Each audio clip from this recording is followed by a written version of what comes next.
Et salut tout le monde, j'espère que vous allez bien. On se retrouve aujourd'hui pour une nouvelle vidéo. Donc après un week-end qui a été vraiment tumultueux. Avant de commencer, je vous rappelle de ne pas oublier de vous abonner, de laisser un petit commentaire, un petit like, très important pour le développement de la chaîne. Donc allez, on va commencer sur le vif du sujet. On va donc venir parler de Bitcoin dans un premier temps, car il s'est passé quand même beaucoup de choses ce week-end. J'avais profité de ce week-end justement pour être un peu de sortie, pour me décrocher la tête des écrans. Et on va dire que j'ai plutôt bien fait puisque on a eu quand même un événement quand même très important. C'est que ce week-end a été vraiment le record historique en crypto sur la liquidation. Là où l'époque Covid, on avait presque à peu près 1 milliard de liquidation, on est venu atteindre presque les 10 ou 20 milliards de liquidation sur la crypto. Donc c'était quand même un passage quand même assez douloureux, surtout sur les réseaux sociaux, de ce que j'ai pu voir. Beaucoup de personnes ont à peu près mal pris cette chute. Ça a parlé même de certaines personnes dans d'autres pays qui malheureusement se sont enlevé la vie dû à cette chute et presque à la perte totale de leurs finances. Donc c'était quand même un peu un moment assez dramatique et qui me rappelle à quel point surtout le trading surtout n'est pas un casino. Ça, c'est très important de le retenir. C'est que le marché, que vous soyez débutant ou professionnel, que vous ayez 500 € sur la finance ou que vous possédez des millions en finance, le marché s'en fout de qui vous êtes, de l'argent que vous avez. Et le marché restera toujours un horrible professeur pour vous apprendre ce domaine. Donc je pense que c'est aussi une piqûre de rappel pour certains de se dire ok, c'est là que c'est très important d'avoir un bon risk management, d'avoir un très bon money management, d'avoir aussi un trading plan. C'est très important de respecter les règles qu'on se donne. Parce que malheureusement, c'est comme ça qu'on fait un peu, entre guillemets, un peu n'importe quoi dans les marchés. Et si on atteint ces 20 milliards de liquidation, c'est pas anodin en fait. Parce qu'on est dans une classe d'actifs qui est relativement jeune. C'est la crypto-monnaie, c'est très risqué, c'est très volatile. C'est une classe d'actifs qui est semblable aux venture capitals, donc aux capitaux risques. Les capitaux risques, c'est quoi? C'est toutes ces petites sociétés de 1 à 10 employés, on va dire, qui sont cotés, voilà, par exemple, dans ce que j'emploie pour le côté finance tradi, j'emploie le VCIM. C'est un modèle d'investissement sur les venture capitals. Et les venture capitals, c'est ce type de sociétés, justement, qui sont relativement jeunes ou non, qui sont cotées à des sommes à quelques centimes, en fait. C'est des jeunes entreprises, des entreprises qui sont encore pas forcément dans la voie de l'exploitation, mais qui sont encore dans la voie de développement. C'est des sociétés, par exemple, comme dans le domaine du minage, des sociétés qui sont peut-être encore en exploration de territoire de minage, ou qui sont seulement en train de confirmer, voilà, de faire les papiers et tout ça pour valider l'endroit et être autorisé au-delà du développement, c'est de l'exploitation. Donc c'est vraiment, pour moi, la crypto, c'est une classe d'actifs qui se colle très bien à ce genre d'actifs. C'est les venture capitals, c'est vraiment des capitaux risques. Et si on a du coup ces 20 milliards de liquidation, c'est pas anodin puisque c'est un marché qui est avant tout jeune. C'est un marché qui, comme les ventures, est très risqué. C'est très volatile. C'est un marché qui, comme les ventures, sur une news ou sur n'importe quoi, peuvent prendre, par exemple, faire x2, x3 sur 24 heures. Comme on connaît sur certaines altcoins qui peuvent faire des x2, x3, x5, x10 sur un laps de temps très court. Et du coup, si ça monte aussi vite, ça rebaissera tout aussi vite. Donc oui, c'est un domaine très risqué, etc. Et qui plus est, dans la crypto, on permet d'utiliser du levier. Donc, couplé à ça, un domaine, une classe d'actifs où on peut faire des plus 10, plus 15%, des x2, x3 en 24 heures. Imaginez les gens qui sont sur des leviers x10, x50, x100. C'est complètement ahurissant. Et le problème de la majorité, c'est que la majorité en réalité ne sait pas utiliser le levier. Et ça, c'est quelque chose que je vois très très très souvent, c'est que les gens en fait n'ont pas la bonne notion du levier et ne comprennent pas réellement sa vraie utilité. C'est-à-dire que sa vraie utilité, si on reprend un exemple tout bête, j'ai un trade qui va être en cours, admettons, voilà. On va prendre un exemple. J'ai ce bottom qui s'est posé. Je veux prendre position sur la cassure ici de cette neckline. Je veux mettre un stop ici. Mon TP se situe, je sais pas, on va mettre ici. Ok. J'ai mon trading plan. J'ai mon setup qui est présent. Mon trading plan me dit, ok, là, il faut que tu achètes ce setup. Quand tu achètes ce setup, mon trading plan me dit également que j'ai un risk management, on va dire, de 1%. C'est-à-dire que si j'ai un portfolio à 5000 $, si on vient chercher ce stop ici, ma perte ne dépassera pas 50 $. Donc 50 $, 1% des 5000. Donc il va falloir calculer cette taille de position pour que j'achète le bon nombre de Bitcoin ou que je mette le bon nombre d'USD pour acheter cette position pour que en cas de perte ici, je ne perde que 50%, 50 $. Ça signifie que là, par exemple, j'ai un risk reward. Alors on va arrondir à 6. Et on va le mettre à 6. Tac. Ça signifie que là, si j'ai une potentielle perte de 50 $, mon risk reward est de 6. Donc j'ai une potentielle récompense de 6 fois 50 $. Donc je me permets de risquer 50 $ pour en gagner potentiellement 300 si on prend le TP. Je calcule la taille de position. J'ai un portefeuille à 5000 $. Et là, petit problème. On me dit que pour prendre cette position, pour risquer 50 $ en cas de stop, il faut que j'emploie, allez, on va dire 10 000 $. Or, mon portfolio ne compte que de 5000 $. Ça signifie que si on fait un produit en croix, si je mets 5000 $ à l'achat ici et que je me fais stopper, je perds que 25 $ du coup. Parce qu'il faut 10 000 $ sur la position pour que si je perds ici, je perde 50 $. Donc, comment faire pour remédier à ça? C'est très simple, c'est l'utilisation de levier. Le levier, je vais pouvoir, par exemple, me dire, ok, je ne peux pas mettre 10 000 $, c'est pas un souci. Comment faire pour avoir 10 000 $? C'est très simple, c'est par exemple mettre mes 5 000 $, mais avec un levier x2. Ça signifie que je vais pouvoir emprunter, on va dire, 5 000 $ à la plateforme. Donc, en fait, pour avoir la taille de position, ça va être très simple, c'est mon 5000 que je vais multiplier par mon levier pour avoir la taille de position. Ça va dépendre des exchanges. Certains, il faut mettre par exemple 5 000 $ et ensuite ils vont calculer avec ton levier pour faire 10 000 $. Ou il y aura des plateformes qui vont te dire ok, le levier est pris en compte dans la valeur que tu vas mettre pour ta taille de position. Donc si tu es déjà sur un levier x2, il faut que tu mettes 10 000 $ directement dans le champ d'inscription de ta taille de position. Parce que le levier x2 sera déjà pris en compte dessus. Et donc en fait, ça va simplement juste employer tes 5 000 $ de ton portfolio. Donc on peut faire ça, ou on peut par exemple se dire ok, j'ai pas envie de mettre 5 000 $ parce que si je mets les 5 000 $ en levier x2, je prends tout mon folio, et si j'ai par exemple un autre setup qui se manifeste sur un autre actif, j'aurai plus de fonds nécessaires pour pouvoir prendre position. Dans ce cas-là, je peux augmenter mon levier et me dire ok, par exemple, je vais me mettre en fait sur un levier x10. Si je prends un levier x10, il faut simplement que j'utilise 1000 $ de mon portfolio. Puisque 1000 $ de mon portfolio x10, j'aurai les 10 000 $ nécessaires pour ce trade. Et il me restera 4000 $ dans mon folio pour pouvoir prendre position ailleurs. Donc c'est vraiment un peu une sorte de produit en croix où c'est un peu genre proportionnel tout simplement.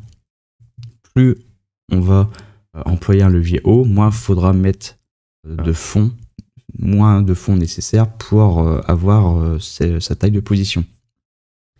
Mais là où ça devient dangereux, c'est que la majorité des personnes en fait n'emploient pas le levier dans ce sens-là, dans ce sens où on va essayer d'engager le moins de fonds nécessaires pour pouvoir en garder le maximum pour d'autres opportunités. Mais la majorité emploie le levier pour multiplier le potentiel gain, mais du coup, malheureusement, multiplier également les potentielles pertes. Exemple, on reste sur ce trade. j'ai ici un potentiel de perte de 50 $. Donc, on va dire qu'on change d'exemple, que là, il me faut une taille de position de 5000 $ pour avoir une perte de 50 $. Ça signifie que si je peux mettre tout mon portefeuille sur ce trade pour risquer 50 $, on est bon, donc je peux mettre tout mon portefeuille. Et voilà, si on prend mon stop, je perds 50 $. Si on prend le TP, j'y gagne 300 $. Et bah, il y a des gens qui vont avoir un peu aucune notion très clairement de risk management ni de money management et qui vont se dire ok, je vais prendre ce trade et vas-y, en fait, je vais me mettre en x10. Ça signifie quoi? Ça signifie qu'en fait, on n'emploie plus 5000 $ sur la position, mais 50 000 $. Ça signifie que forcément, du coup, derrière, ton potentiel gain et ton potentiel, ta potentielle perte, bah, tu vas multiplier par 10 également. Donc, en fait, là où tu passes sur un trade où tu avais une potentielle perte de 50 $, bah, si tu mets 50 000 $ avec ton levier x10 dessus, bah, si tu perds, en fait, tu perds plus 50 $, mais tu perds 500 $. Tout comme tu peux avoir la chance du débutant, et si tu te fais TP, bah, tu ne gagnes pas 300 $, mais tu en gagnes 3000. Faut voir ça par rapport à la taille de portefeuille initial des 5000 $.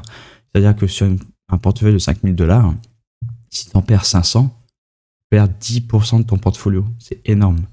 Donc, c'est pour ça que c'est très, très, très important d'avoir des notions de risk management, de money management, et surtout de comprendre la vraie utilité du levier. Parce que si ce crack, entre guillemets, crypto, a fait perdre 20 milliards il y a eu 20 milliards de liquidations, parce que des gens sont over leverage, les gens sont en surlevier, et que forcément, ce crack, bah, ça a été chercher toutes les liquidations, et ça les a ruinés. Parce que qui dit liquidation dit qu'il n'y avait déjà pas de stop loss. Et ça veut dire que là, sur ce trade, très clairement, ce qui s'est passé, c'est que des gens, par exemple, prennent cette position ici, donc vont mettre peut-être ces 50 000 $ en jeu. Là où ce stop loss ici te fait perdre peut-être 500 $, en fait, ces gens, paf, en fait, ils mettent pas de stop loss. Donc, qu'est-ce qui se passe? Bah, t'es en x10. Ça signifie que si le marché fait moins 10%, bah, tu as une perte de moins 100% de ton capital. C'est-à-dire que ton portfolio de 5000 $ envolé. Le prix perd 10%, tu perds tes 5000 $, la plateforme te liquide parce que tu n'as plus de fonds nécessaires pour pouvoir maintenir la position. Tu perds 5000 $, ton portfolio retombe à zéro et tu pleures. Donc, c'est ce qui s'est passé en fait, c'est que bah, y a des gens qui pèsent même des millions, mettent des millions en levier, x5, x10, x15, x2, x3, mais ont soit eu des stop loss qui se sont activés, donc ça, tu peux pas leur en vouloir parce que malheureusement, les stop loss font partie du trade. Il faut avoir des stop loss, il faut avoir un niveau de, d'invalidation, c'est normal, mais il y a des gens qui sont en x10, x15, et sur ce mouvement qui a très clairement fait, alors on va regarder, mais qui a fait aller depuis notre top ici en bas, a fait moins 10%. Donc tous ceux qui déjà étaient en levier x10 maximum se sont retrouvés liquidés. Donc je prends une position ici à 2 millions de $, je mets un levier x10, donc j'ai 20 millions d'engagés dans le marché. Je prends ce mouvement de moins 10% dans la figure, liquidé. J'ai 0 € sur le compte. Mes millions ne sont plus à moi. Le marché les a repris en fait. Donc c'est pour ça que c'est très très très très très important d'avoir un money management, de bien comprendre le levier, de comprendre qu'il est nécessaire d'avoir aussi un risk management, qu'il est important de savoir faire les choses correctement, que le trading ce n'est pas le casino, que si vous voulez faire du gamble comme ça, clairement allez au casino, mettez tout sur le rouge ou sur le noir et vous aurez au moins 50% de chance de gagner ou de perdre. Alors que le marché lui va être totalement sans pitié, très clairement, aucune émotion, sans pitié, et s'il doit vous prendre votre argent, il le prendra et vous aurez rien à dire en fait. Donc le marché c'est très très sérieux, c'est pour ça que il y a des métiers de gestionnaire de risque, des métiers de trader, etc. qui existent. C'est parce que c'est un domaine qui est très très très sérieux, c'est pas le casino. Donc voir des choses comme ça, des cracks qui font moins 20 milliards comme ça, c'est assez dommage en fait. C'est des choses qui changeront jamais parce que c'est dans la nature humaine en fait d'être toujours mené par nos émotions entre le greed et le fear, donc entre l'avidité et puis la peur. Et ça, malheureusement, c'est des choses qui ne changeront jamais, en tout cas pas pour le commun des mortels, pas pour les gens qui débutent ou qui sont amateurs dans le domaine, qui ne sont pas, on va dire, professionnels, puisque ces gens, ce sont des personnes qui vont laisser les émotions les guider dans le marché, et malheureusement, c'est ce qui va les mener souvent à la perte, parce que ça va les engager davantage dans le marché, ça va vouloir utiliser le levier, ça va perdre, ça va vouloir faire du revenge trading et surtrader pour essayer de récupérer leurs pertes, ou se dire ok, j'ai perdu, bah, je vais augmenter mon risque, je vais pas risquer 50%, enfin je vais pas risquer $50 sur mes $5000, mais vas-y, je prends une position où je peux risquer peut-être 200-300$, parce que si ça passe, vas-y, je me remets bien. Mais souvent en fait ça finit mal, parce que le problème c'est que vous n'êtes pas habitué à jouer avec des grandes sommes dans cet exemple-là, et le fait de voir que votre PNL par exemple, le marché va à peine passer sous votre prix d'achat, là où votre stop loss habituel vous fait perdre $50 et vous êtes OK avec ça, bah le marché va à peine descendre que vous serez déjà en perte de moins $50 ou moins $100. C'est une potentielle perte maximum de $300. Et là, vous allez commencer à suer des gouttes sur votre front et vous allez dire putain, je suis déjà à moins $100, je suis pas habitué à ça, en fait, c'est déjà beaucoup. Je dois faire quoi? Je dois cutter la position maintenant? Je dois attendre que ça remonte? Si ça remonte, est-ce que je cut à mon prix d'achat? Est-ce que j'attends quand même? Et en fait, vous êtes totalement en dehors de votre trading plan, en dehors de votre zone de confort, on va dire, dans laquelle vous êtes habitué à être parce que vous respectez habituellement votre plan et ce qui vous met à l'aise dans le marché. Et là, vous n'êtes plus dans ce qui vous met à l'aise dans le marché et vous allez rester guidé par vos émotions et vous allez finir, très clairement, vous allez finir mal. Donc voilà pour cette petite longue parenthèse sur cet aspect-là. Maintenant, on va parler un petit peu plus au niveau de l'analyse du coût de Bitcoin. Donc, on avait vu qu'on avait validé ce M sur Bitcoin, voilà, que le marché s'était mis à nous sourire. Et à quoi doit-on penser quand le marché nous sourit? C'est que le marché est prêt à prendre notre argent. Et malheureusement, là, le marché a pris beaucoup d'argent sur ce coup. Et ce qui me tracasse davantage, c'est que je me dis que le marché a su prendre énormément de liquidation, énormément d'argent, mais qu'on reste sur une localisation, sur un aspect global sur Bitcoin haussier et que on n'a à aucun moment remis en invalidation le scénario haussier de Bitcoin. Donc voir des gens perdre autant malheureusement, alors que si ça se trouve, là on est en train de corriger, on va voir après par rapport à la vue d'ensemble, mais une correction pour venir réaccumuler pour repartir derrière, bah, c'est quand même très dommage. Donc c'est là que je dis qu'il faut pas tomber dans le revenge trading, parce que pour moi ça sent le scénario où Bitcoin va revenir ici vers les $120 000, retester ce high, et quand on va revenir à ces niveaux-là, quand on va voir se dire ok, j'ai perdu autant, alors qu'on revient à ce niveau-là, bah, on va vouloir se refaire, on va vouloir se venger, et ça c'est pareil, c'est catastrophique. Il ne faut pas. Restez fidèle à votre trading plan, à vos setups, à votre risk management, et votre mission numéro 1 de toute manière en tant qu'investisseur ou trader, c'est d'être capable de préserver votre argent. Parce que sans argent, vous ne travaillez plus. Si vous êtes un trader, sans argent, vous n'avez plus d'outillage, vous ne pouvez plus travailler. Tout comme un menuisier à qui on enlève sa commande de bois et il n'a plus de bois pour travailler. Bah, si le menuisier n'a plus de bois, bah, il n'a plus de travail, il ne peut plus rien faire. Bah, le trader, c'est pareil, s'il n'a plus d'argent, il ne peut plus rien faire, il ne peut plus trade. Donc, fini pour lui. Donc, votre mission numéro 1 en tant que trader, c'est de ne pas être celui qui se fait liquider bêtement sur un marché, sur un mouvement baissier comme ça, mais c'est de préserver votre argent. Donc, on en revient du coup à ce qu'on avait dit, donc on avait validé ce M, et on avait ce Fibo de tracé. Donc la première étape pour Bitcoin, c'était de venir quand même retester ce first stop. Et on voit que sur ce first stop, Bitcoin s'est fait très nettement dégager. On lui a dit, nope, tu ne passeras pas. Donc déjà, de voir cette bougie là se faire stopper sur le first stop et revenir ici, c'était quand même déjà annonciateur peut-être de quelque chose de pas très bon, puisqu'on bute quand même sur ce niveau. Donc ça montre à quel point les vendeurs sont quand même bien en place. Et ensuite, on a eu aussi le speech du coup de Trump aussi qui a causé ce mouvement. Donc par rapport aux tarifs douaniers sur la Chine, pour ensuite nous dire vous inquiétez pas, mon appel avec le président chinois est toujours d'actualité, on va essayer de trouver un arrangement. Donc pour moi, il y a clairement quand même une phase quand même de manipulation globale sur les marchés, là où on essaie de faire chuter voilà, la crypto. Même le SP500 a pris un coup dans la face sur ce mouvement. Alors, où est-ce qu'il se cache? C'est ici. Donc on voit que le SP500 a pris un sacré coup. Et maintenant, on a un beau pré-market également qui se relève beaucoup. Donc on reprend limite 10% sur le pré-market. Pour moi, ça reste comme un effet quand même de manipulation de marché, où on a essayé de nettoyer tous les marchés pour potentiellement après pouvoir repartir. Donc voilà. Donc le petit point sur Bitcoin a été fait.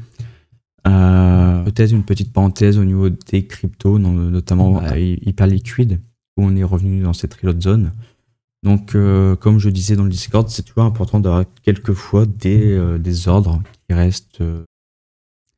restent présents dans ces niveaux d'intérêt d'acheteurs à long terme, puisque voilà, sur un coup de chance ou quoi qu'est-ce, on peut revenir des fois sur une mèche comme ça par exemple, et venir se refiler dans cette reload zone, et puis ainsi de suite. Et c'est toutes les cryptos qui ont fait des mèches voilà, comme ça assez absurdes, comme BNB par exemple, où on est venu mêcher à 850 $ pour revenir ici. C'est des mouvements qui ont été quand même très importants sur la crypto, notamment puisque c'est quand même un marché qui reste globalement assez peu liquide, très volatile. Donc voilà, un petit point du coup au niveau des actions. Pour ma part, j'ai pas trop été impacté par cette chute. On a juste eu voilà RXRX qui est revenu un peu sous ici, principalement Coinbase qui est revenu, qui a fait cette petite chute de presque moins 10%, mais qui globalement reste au-dessus de mon prix d'achat. Donc globalement, ouais, j'ai pas été trop impacté.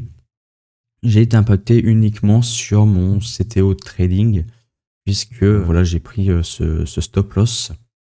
Mais sinon, rien d'alarmant, puisque à part ce stop loss, que je remette mes autres charts corrects, voilà, ça n'a pas trop bougé pour moi. J'ai Atlas Lithium qui en pré-market est monté à 7,10. Donc on commence à s'approcher un petit peu de mon TP. Donc c'est plutôt bonne chose. Et puis au niveau des autres actions, j'ai pas grand chose d'autre à dire. J'ai des actions voilà, qui repassaient légèrement en négatif. Donc j'ai ce projet-là, c'est cette entreprise, je veux dire, Trump Media et Technologies, donc qui commence à côtoyer légèrement mon stop loss. Ouais, j'ai encore un petit peu de marge avant le stop loss, mais voilà, c'est le cycle du trading. Donc c'est comme je disais sur le Discord, on me demandait à quoi je m'attendais pour l'ouverture, etc. Très clairement, je laisse le marché faire. Voilà, après j'ai mon trading plan, j'ai mes setups. Par exemple, pour le trading, j'ai mes setups, j'ai pris mes positions, je respecte mes niveaux d'entrée et de sortie. Si je dois me faire stopper, je me fais stopper. Et l'avantage aussi avec les actions, c'est qu'il y a quand même davantage, on va dire, de diversification au sein même des actions, puisque selon les secteurs, etc., contrairement à la crypto, où si Bitcoin a un mouvement dramatique sur lui, bah, c'est tout le marché qui suivra. Donc c'est important aussi de ça, entre guillemets, se diversifier, de ne pas mettre ses œufs dans le même panier et par exemple de ne pas mettre tout son argent, toutes ses finances en crypto, parce que si demain, bah, comme là on l'a vécu, si on a un mouvement comme ça sur Bitcoin, et toutes les cryptos qui prennent cher, et donc si vous avez des stop loss, des liquidations, etc., bon bah vous faites avoir malheureusement. Donc on va faire un petit point rapide sur Bitcoin, car comme je disais, le problème c'est qu'on risque d'avoir quand même beaucoup de personnes qui vont essayer de se remettre un peu en mode revenge trading ou de vouloir se venger, car Mais en fait, malheureusement, cette liquidation en fait, n'a pas remis en question la tendance initiale de Bitcoin. Et là où beaucoup de personnes ont malheureusement perdu, vont sans doute essayer de vouloir se refaire. Je pense que c'est ce que le marché va essayer de provoquer, car on reste tout de même dans ce mégaphone. On était donc venu former ce M sur le top de ce mégaphone. On a vu qu'on était aussi en train de lutter sur ces différentes trendlines, donc le midpoint de ce channel dans lequel on évolue. Cette trendline qui représente le top des 2 précédents cycles, donc qui fait également x de résistance. On était sur une grosse localisation. Donc de voir le marché lutter et se retourner dessus, c'était pas non plus imprévisible. Mais cette chute en tout cas s'est stoppée donc dans cette reload zone. Donc on voit que vis-à-vis de cette consolidation, on est revenu du coup dans cette reload zone de longue, où je pense que beaucoup vont tenter de recharger leur longue, puisqu'on est dans une localisation très intéressante pour recharger leur longue si jamais on veut entre guillemets profiter un peu d'un swing haussier sur Bitcoin si celui-ci existera. On avait validé donc ce W, on a validé ce M également. Donc là, on est vraiment dans une bataille où les acheteurs vont défendre très clairement ce W, donc vont défendre ce lot ici. Et les vendeurs, eux, vont vouloir protéger justement cette structure de retournement ici, donc ce M, et ils vont vouloir donc très logiquement défendre ce niveau. Donc là, on est dans une phase où bienvenue dans notre nouveau trading range, où le marché risque de batailler un petit peu, voilà, entre ces 2 niveaux, puisque on a donc ce W qui va faire foi de support. On est revenu retester avec cette liquidation, on est revenu dans cette reload zone, on est revenu créer ce petit W ici sur les 786. Actuellement, le marché est en train de respirer un petit peu. Et il est fort probable qu'on revienne retester certains niveaux. Donc si on reprend donc du top à ce bottom, on voit que le marché est actuellement en train de lutter sur le first stop. On est revenu chercher ce niveau, qu'actuellement on bataille un peu dessus. Donc pour l'instant c'est quand même assez, ça en dit assez long sur le fait qu'on lutte dessus, que les vendeurs reprennent légèrement la main à court terme dessus. Donc ça peut nous laisser présager justement que si potentiellement on a ce M qui se confirme après être venu retester ce first stop, c'est que ce mouvement baissier est très très fort. Donc fort probable qu'on revienne retester le plus bas ici, donc qu'on revienne retester ces zones, ou même potentiellement aller encore plus bas et peut-être retester vraiment le bottom de ce W sur ces 107 000. Et par contre, si on perd ces 107 000, là, ça risque de devenir très très problématique pour les taureaux, pour les acheteurs. Car pour moi, en tout cas, si on perd ce niveau des 107 000, c'est une première étape très importante de prise pour les vendeurs, pour ce retournement de situation, pour ce retournement de tendance à long terme sur Bitcoin, pour justement dire, ok, là, on a eu notre top sur le cycle de 4 ans et maintenant on repart pour 1 an de nettoyage. Et en tout cas, pour repartir dans cette phase de nettoyage, la première étape pour moi là actuellement, c'est de prendre les 107 000 $. Et ensuite, ça sera de venir casser ce mégaphone et vraiment venir confirmer ce retournement. Et pour le moment, on est encore très loin de prendre ce lot. Donc comme je l'ai dit, tant qu'on casse pas ce lot, tant qu'on reste ici dans cette reload zone, qu'on réaccumule et potentiellement qu'on repart, on est dans une étape déjà de trading range. Donc on risque de range entre ces 2 structures de retournement opposées qui montrent notre range.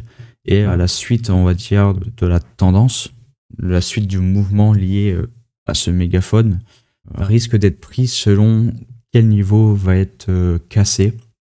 Donc entre ce lot de ce W, qui si on le casse, pour moi, ça sera vraiment les vendeurs qui vont conduire le marché, qui vont conduire le bus, qui vont prendre la main sur la tendance. Tandis que si on casse les 126 000 $, pour moi, là, les acheteurs seront toujours présents, vont conduire le bus, et ça ne sera pas encore notre top de ce cycle, et on risquera d'avoir encore une poursuite haussière dans ce bull run. Donc voilà pour Bitcoin. Donc comme d'habitude, j'espère que ça vous a plu.